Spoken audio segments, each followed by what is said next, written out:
یسایہ 53واں باب۔ ہمارے پیغام پر کون ایمان لایا اور خداوند کا بازو کس پر ظاہر ہوا؟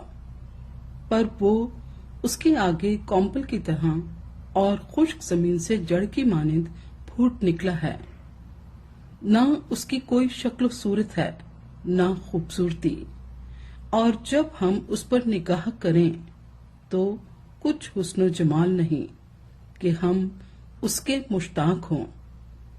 وہ آدمیوں میں حقیر و مردود، مرد غمناک اور رنج کا آشنا تھا۔ لوگ اس سے گویا روپوش تھے، اس کی تحقیر کی گئی اور ہم نے اس کی کچھ قدر نہ جانی۔ تو بھی اس نے ہماری مشقتیں اٹھا لیں اور ہمارے غموں کو برداشت کیا، پر ہم نے اسے خدا کا مارا کوٹا اور ستایا ہوا سمجھا، حالانکہ وہ ہماری خطاؤں کے سبب سے گھائل کیا گیا اور ہماری بد کرداری کے باعث کچلا گیا۔ ہماری ہی سلامتی کے لیے اس پر سیاست ہوئی، تاکہ اس کے مار کھانے سے ہم شفا پائیں۔ ہم سب بھیڑوں کی مانند بھٹک گئے، ہم میں سے ہر ایک اپنی راہ کو پھرا، پر خداوند نے ہم سب کی بد کرداری اس پر لا دی۔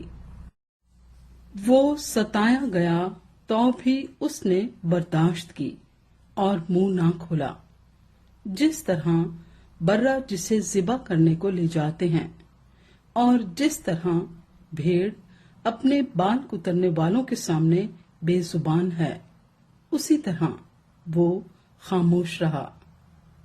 وہ ظلم کر کے اور فتویٰ لگا کر اسے لے گئے، پر اس کے زمانے کے لوگوں میں سے کس نے خیال کیا کہ وہ زندوں کی زمین سے کاٹ ڈالا گیا؟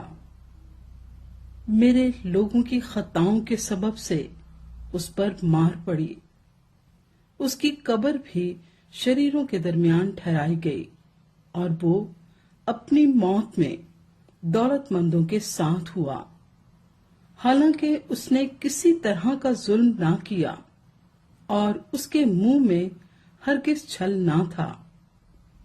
لیکن خداوند کو پسند آیا کہ اسے کچلے، اس نے اسے غمگین کیا۔ جب اس کی جان گناہ کی قربانی کے لیے گزرانی جائے گی تو وہ اپنی نسل کو دیکھے گا، اس کی عمر دراز ہوگی اور خداوند کی مرضی اس کے ہاتھ کے وسیلے سے پوری ہوگی۔ اپنی جان ہی کا دکھ اٹھا کر وہ اسے دیکھے گا اور سیر ہوگا۔ اپنے ہی عرفان سے میرا صادق خادم بہتوں کو راست باز ٹھہرائے گا، کیونکہ وہ ان کی بد کرداری خود اٹھا لے گا۔ اس لیے میں اسے بزرگوں کے ساتھ حصہ دوں گا، اور وہ لوٹ کا مال زوراوروں کے ساتھ بانٹ لے گا، کیونکہ اس نے اپنی جان موت کے لیے انڈیل دی، اور وہ خطا کاروں کے ساتھ شمار کیا گیا، تو بھی اس نے بہتوں کے گناہ اٹھا لیے اور خطا کاروں کی شفاعت کی۔